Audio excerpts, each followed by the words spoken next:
Yamekuaje sasa hivi? Kimuonekano ukihalisia, ukiangalia kweli mwili unakuja kutokana na vitu vingine ukishaviacha, basi Mungu kuna kitu atakupa tu na wewe. Mwili unakuja, mabadiliko kule ya maisha yanaonekana. Na mmoja watu muhimu ambaye kila siku anatoa somo kwa vijana wenzake kwamba tuacheni hivyo vitu, basi mabadiliko yani ambayo yanaonekana. Kwa kutoka kwenye kuwa mlevi kuwaongoza kwenye pombe, sasa hivi amekuwa ni mtu ambaye anaongoza muache pombe, mfanye mambo mazuri. Kweli. Anawakaribisha kanisani. Kweli. Ulisikia kwamba amekuja Ngomeni kwa kuwa ni Musa pale?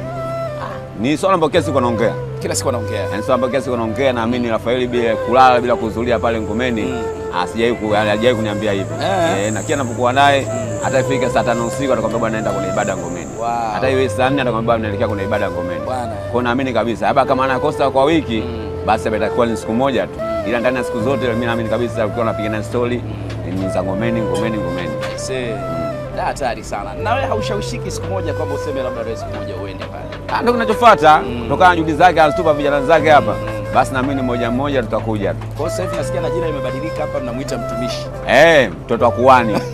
Ukitaka umpate haraka ushafika hapo mwite mtoto wa kuhani. Yaani hapo